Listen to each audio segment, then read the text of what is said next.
Brasil reduziu 63% da extrema pobreza em 10 anos, segundo estudo do IPEA. Escolha por destinos nacionais aumenta entre os brasileiros.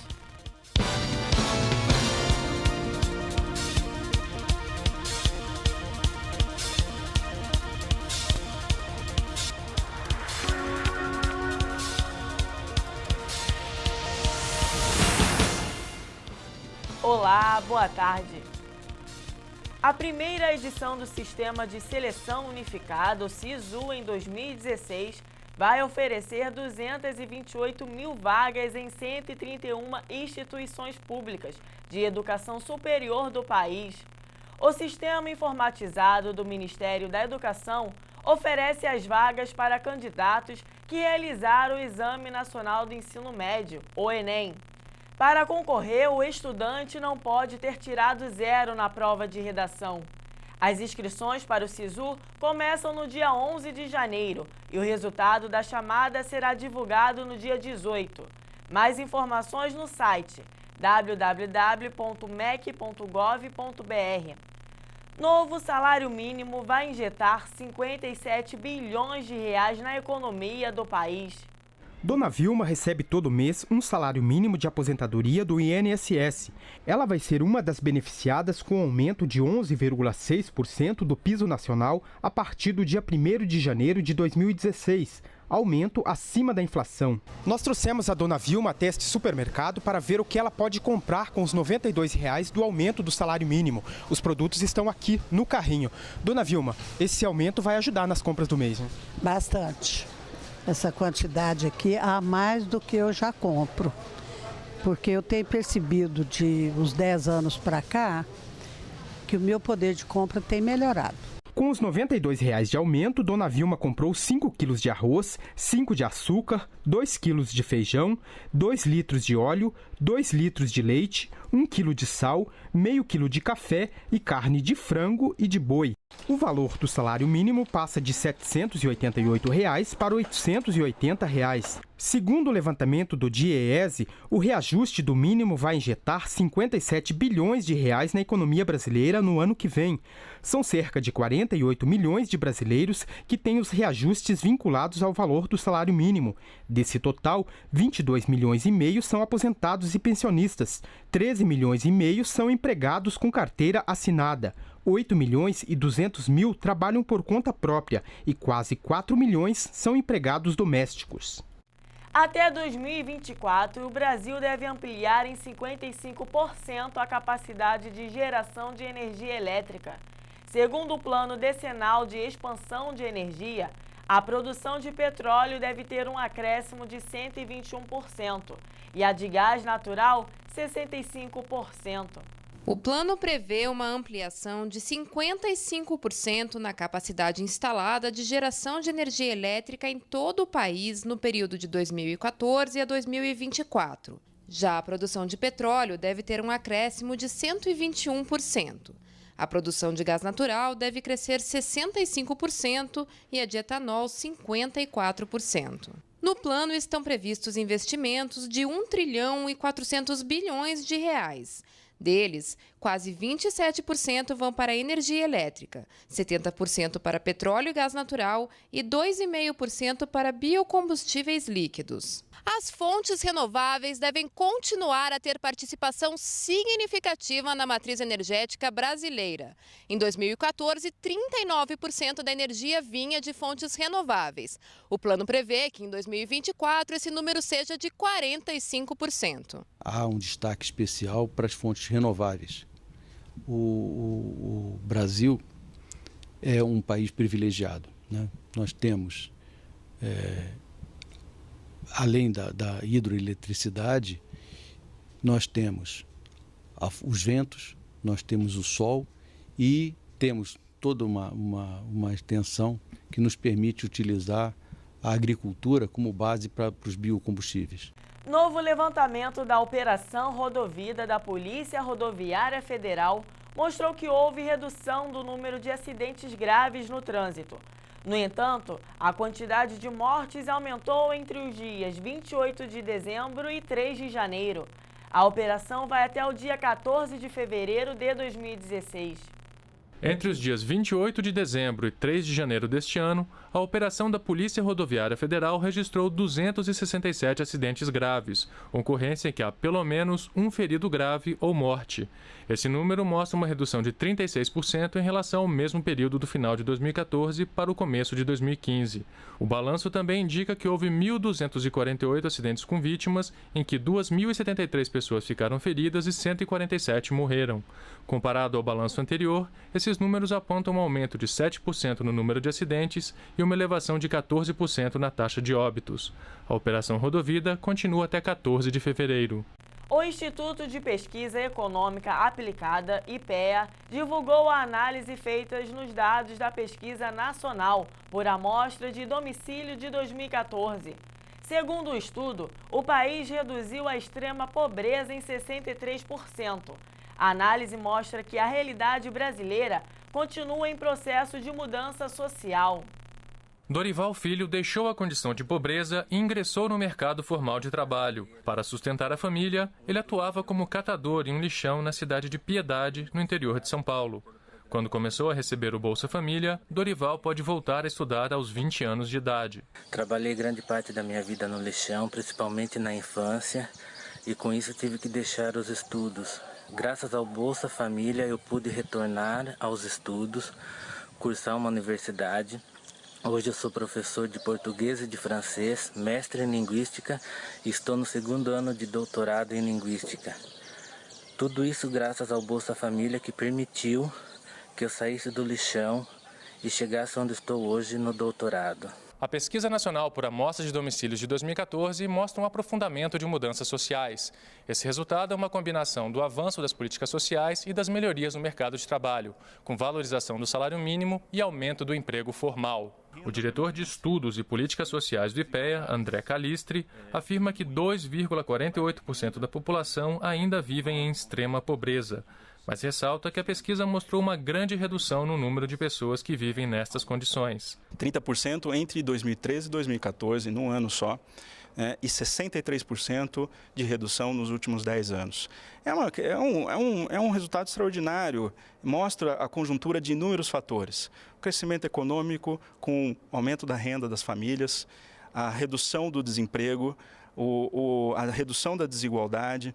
Então, essa conexão com o mercado de trabalho é o primeiro pilar da redução da desigualdade. O segundo pilar é a política social. Isso eu falo de toda a política social universal, a política social focalizada. Os programas de transferência de renda, eles estão mais acurados, eles chegam mais nas pessoas, e as políticas sociais universais formam todo um colchão de proteção social que é muito relevante no Brasil. A pesquisa indica que passou de 55% para 45% o número de domicílios ocupados por um casal com filhos, e que houve aumento de domicílios com pessoas solteiras, casais sem filhos e lares chefiados somente por mulheres. Caiu em 10 pontos percentuais o número de domicílios com filhos, de 54% para 44% em 10 anos. Isso é uma mudança muito importante. Aumentou o número de chefas de família e aumentou dentro dos domicílios a proporção que cada ente familiar contribui para a renda. Isso gera uma série de demandas distintas. Nós não temos mais uma estrutura em que a mulher fica em casa cuidando de filhos. Então você precisa de toda uma estrutura de atendimento dessa mulher que vai ao mercado de trabalho. O estudo também apontou mudanças no mercado de trabalho. Segundo a PNAD de 2014, cerca de 73% da população entre 16 e 64 anos contribui com a Previdência, o que permite acesso ao seguro-desemprego e à aposentadoria. Segundo o secretário de Avaliação e Gestão da Informação do Ministério do Desenvolvimento Social, Paulo Januzzi, é um aumento de quase 10% em relação a 2004. Você teve um aumento da formalização, tanto na cidade quanto no campo, Isso é um dado absolutamente importante, Significa a proteção social ao trabalhador. Houve aumento da renda, tá certo? Houve um aumento das ocupações em serviços e mais qualificadas, tá certo? E também teve um outro dado importante que foi, ao longo desse período, uma diminuição do trabalho infantil. Ler os rótulos dos alimentos não é uma prática comum entre as pessoas, mas ter esse tempinho nas horas das compras pode fazer a diferença na escolha do melhor produto para consumir em casa. As letras são pequenas, muitas vezes até difícil de ler. Mas as informações que estão nos rótulos dos alimentos são muito importantes para que a gente saiba, por exemplo, a data de validade, propriedades nutricionais e até mesmo se existe algum componente no produto que pode ameaçar a saúde de algumas pessoas. O consumidor tendo uma informação clara, tendo acesso de fato às informações necessárias para fazer a utilização de um produto ou para fazer o consumo de um produto, no caso de alimentos, ele vai ser capaz de escolher e de optar o melhor produto para o seu consumo. Pode, no consumo de determinado produto, observar de fato que aquele produto contém uma substância que não deve ser consumida. E aí ele se protege fazendo de fato a escolha de um produto mais adequado. A Isis sabe bem disso. Ela não consome nenhum produto antes de ler o rótulo. Então, eu olho para ver o que está vindo nesse produto, o que eu estou consumindo, né? Eu não tenho nenhum tipo de alergia, mas eu vejo que para as pessoas que têm alergia é importante olhar. E diante disso a gente acabou pegando esse hábito também, até para conhecer que tipo de produto, que tipo de grão, que tipo de condimento, de conservante a gente está consumindo, né? A Anvisa aprovou uma resolução que torna mais clara a informação em rótulos de alimentos sobre produtos que causam alergias. Ingredientes como trigo, leite, ovos, soja e avelã devem vir em destaque logo abaixo da lista de ingredientes com letras maiúsculas e em negrito. As empresas terão 12 meses para se adequar a esse novo padrão. Os rótulos de todos os produtos devem ter obrigatoriamente uma tabela nutricional, conteúdo líquido, origem, lote e prazo de validade. Para saber mais, acesse o portal da Anvisa na internet. Pesquisa divulgada pelo Ministério do Turismo mostrou que a cada 10 brasileiros que viajaram neste fim de ano, 7 escolheram destinos nacionais. De acordo com o levantamento, 70 milhões de brasileiros devem viajar pelo país nos próximos meses. Com quase 300 anos de história, Pirenópolis, distante 130 quilômetros de Goiânia, é tombada pelo patrimônio nacional.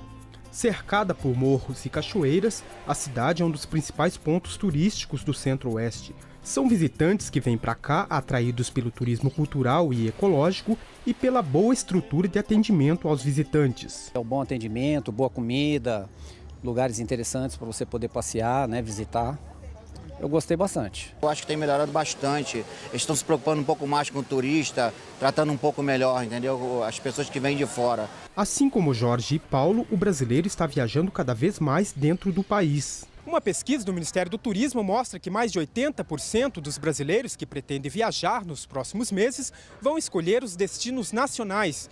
E para atender a demanda cada vez maior de brasileiros que viajam em busca de lazer, as cidades estão investindo na ampliação de hotéis, bares e restaurantes, na melhoria da infraestrutura de transporte e na profissionalização do atendimento ao turista. É o caso de Pirenópolis, que conta com um centro de atendimento ao turista, cerca de 150 pousadas e mais de 60 restaurantes. A cidade está entre os 65 destinos indutores do turismo do Brasil, escolhidos pelo Ministério do Turismo. Isso possibilita ao município prioridade em investimentos do governo federal e a cidade está recebendo mais uma obra. Nós temos apoio do governo federal para estar melhorando cada vez mais nossas estruturas. Agora, por exemplo, recebemos uma verba do governo federal para a construção do Centro de Convenções de Pirenópolis, o que fará uma grande diferença no fluxo nos dias de semana. Segundo dados do Ministério do Turismo, em torno de 70 milhões de brasileiros devem viajar pelo país nos próximos meses. O turismo doméstico já representa cerca de 90% do faturamento do setor. Isso já reflete na ocupação dos hotéis. Neste fim de ano, a taxa de ocupação na rede hoteleira de Natal, no Rio Grande do Norte, chegou à capacidade máxima e no restante do estado foi superior a 90%. Nesta pousada de Pirenópolis, com capacidade para até 39 pessoas, não havia mais vagas disponíveis no fim do ano. Na minha pousada hoje, eu tenho uma taxa de ocupação em finais de semana, feriados prolongados, de 100%.